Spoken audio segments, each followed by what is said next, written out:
My name is Andy Krzmarzick, and I'm the oldest son of Paul and Peggy, and I have the honor of being your MC today. So on behalf of my mom and dad and all of our siblings, I just wanted to say thank you to all of you for participating in this event today. I know that many of you came from near, as close as across the street. Thank you for the place to stay, Kathy and Rich. To as far away as Texas, and Texas, a couple of people representing Texas, Iowa, and Minnesota. Did I miss any? Yes. Oh, Wisconsin, yes. Thank you. Where else? South Carolina, all right. So I missed a few states. And then Alaska is generally represented because my parents just came back from a cruise there. They decided that it might be a good idea to come back. They wanted to stay. They loved it there. But they decided to come back for this event, and then they're moving there. Sorry, Kathy and Rich. I know you brought them here. But, anyway, we're grateful. Wherever you came from, we're glad you're here. So if you have a program, you can see here that we're going to have a lot of talking, speeches, toasts, words. We're going to have some musical performances, more words and toasts, more musical performances, etc. So it's generally going to be like an Irish pub, which is another place my parents are familiar with, given they had a trip there last fall. So I look forward to today, and then my dad wanted to make sure that you knew that this isn't the only food that we have. There will be like something substantial later on, but we're going to have a program first, and then we'll eat, and then there will be dancing. And so I hope that you all enjoy all of the program today. So I wanted to start out and kind of warm up the crowd a bit. Who knows the day that my parents were actually married? It wasn't July 9th.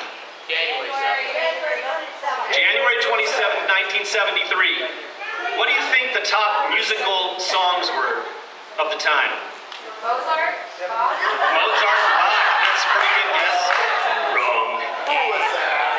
How about You Are the Sunshine of My Life? Is that some Stevie Wonder? Yesterday Once More. Top of the World, is that Carpenters? Yeah. Some Carpenters, yeah. Tie a Yellow Ribbon. I don't even know who these are by, I'm just reading them off. You're So Vain, which was not a song that my parents sang to one another. That's not their song. And Give Me Love. Again, I don't even know these songs. Maybe I'm too young, but you all do. I hope. Okay, what was the top movie? What was the best movie of 1973? The Sting. The Sting. How did you know that? Who said that? I did, because I was alive. Well done. All right. Who was the best actor? Jack Lemmon. Who was the best actress? Glenda Jackson. What was the top TV show of the time? All in your family. Mary Tyler Moore Show. So how much was the cost of a 3-bedroom house in 1973? $32,500. Average income was, what's that? Our first house only cost $9,000. There you go. You were very frugal.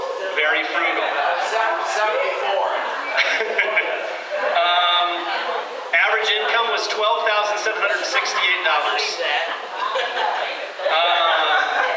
They barely could have afforded that house on that.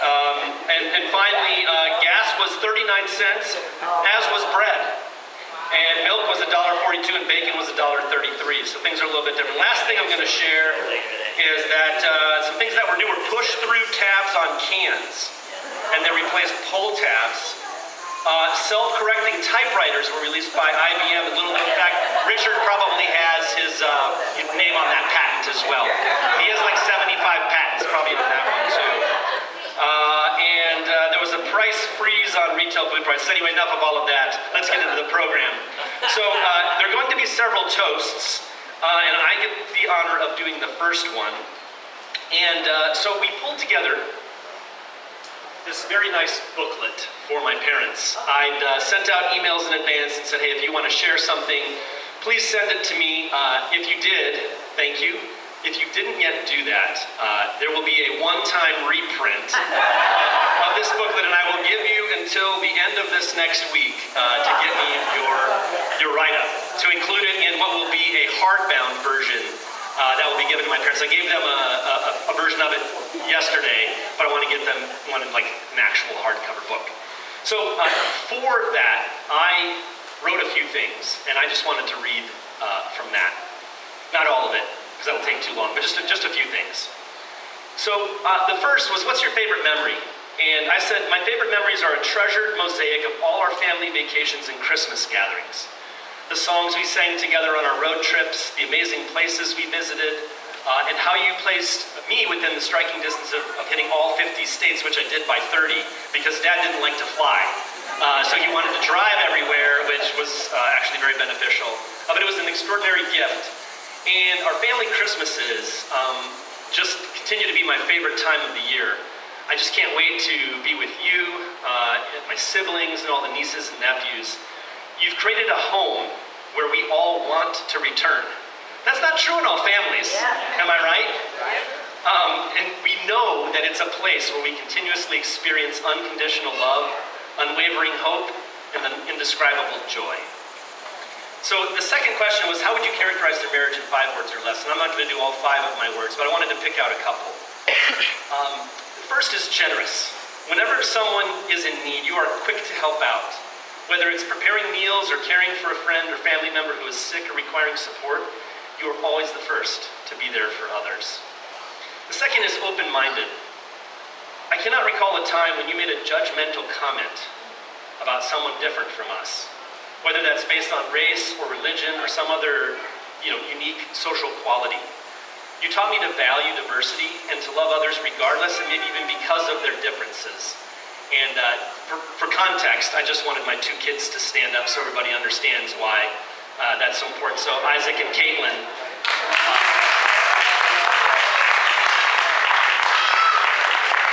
My children.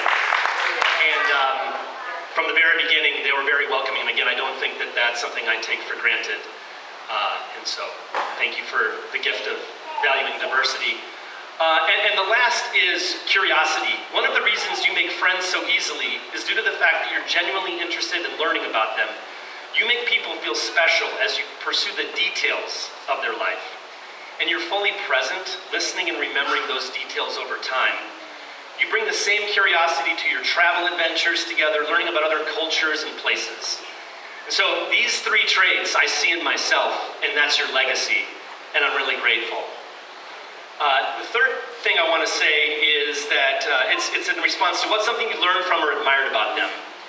And it's that when life's hardships arrived on our doorstep, whether that was Dad losing his job, Matt dying from cancer, or saying goodbye to your own parents, or experiencing the stress of jobs and life events, you've always remained centered in a belief that God is good, that God is for us, and that God will never leave us or forsake us. You clung to Christ in all of life's ups and downs, and you allowed the Spirit to work in and through you for the glory of God the Father. That unwavering faith has been a reference point for me on innumerable occasions as I've gone through those shared events with you and had my own hard times over the years, including very recently. So thank you. And then the message of encouragement that I want to leave with you is a paraphrase of a song by Ed Sheeran called Thinking Out Loud. And he says, not exactly this, but he says, when things don't work like they used to before, and you don't know the day of the week, this is my words, not his. When your hair's all but gone and your memories fade, gaze into each other's eyes and dance cheek to cheek. Take one another into your loving arms. Kiss one another under the light of 1,000 stars. Place your heads on one another's beating hearts and find love again, right where you are. It's easy to take for granted the patience and love you've given to one another over the past 50 years, but never forget and try to pause and reflect on this fact.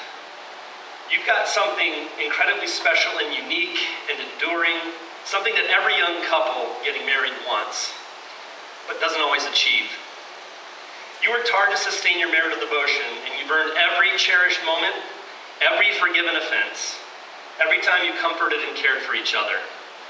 That's no small feat. Savor the grace and glory of your lifetime love. I just know that God is saying, well done, my good and faithful servants. You did it together. I love you. Thank you.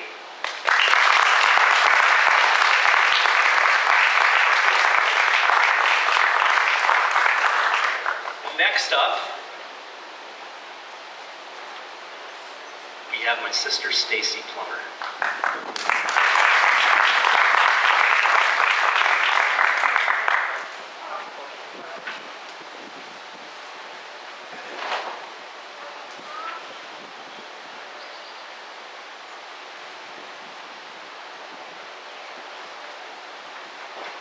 I'm Stacy. I don't like to talk in front of people. So this is a bit awkward.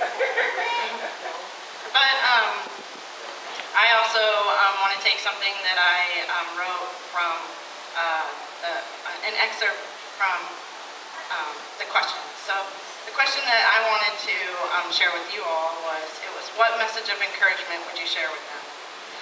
I'm thinking about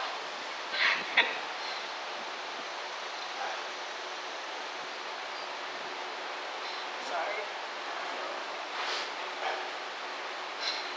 You do have to cry. You can't come to something without crying.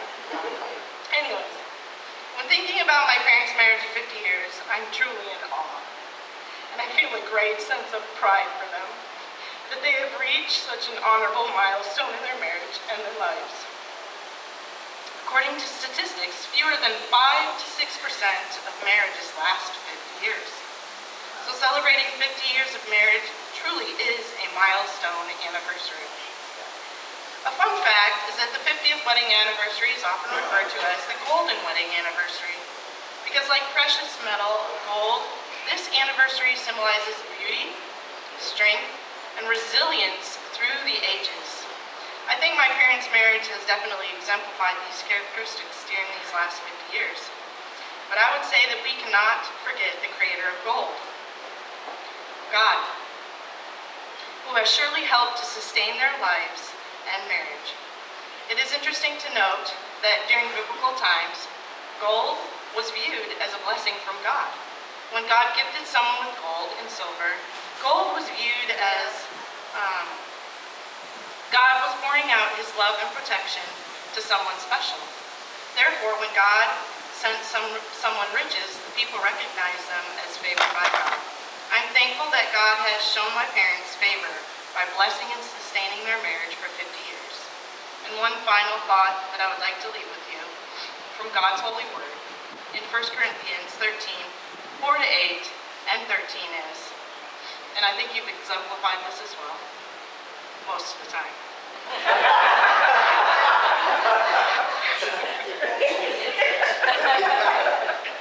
Love is patient, love is kind. It does not envy, it does not boast, it is not proud, it does not dishonor others, it is not self-seeking, it is not easily angered. It keeps no record of wrongs. Love does not delight in evil, but rejoices with the truth. It always protects, always trusts, always hopes, always perseveres. Love never fails. And now these three remain: faith, hope, and love. But the greatest of these is love. So when all else fails, trust God and show love to one another. Love you.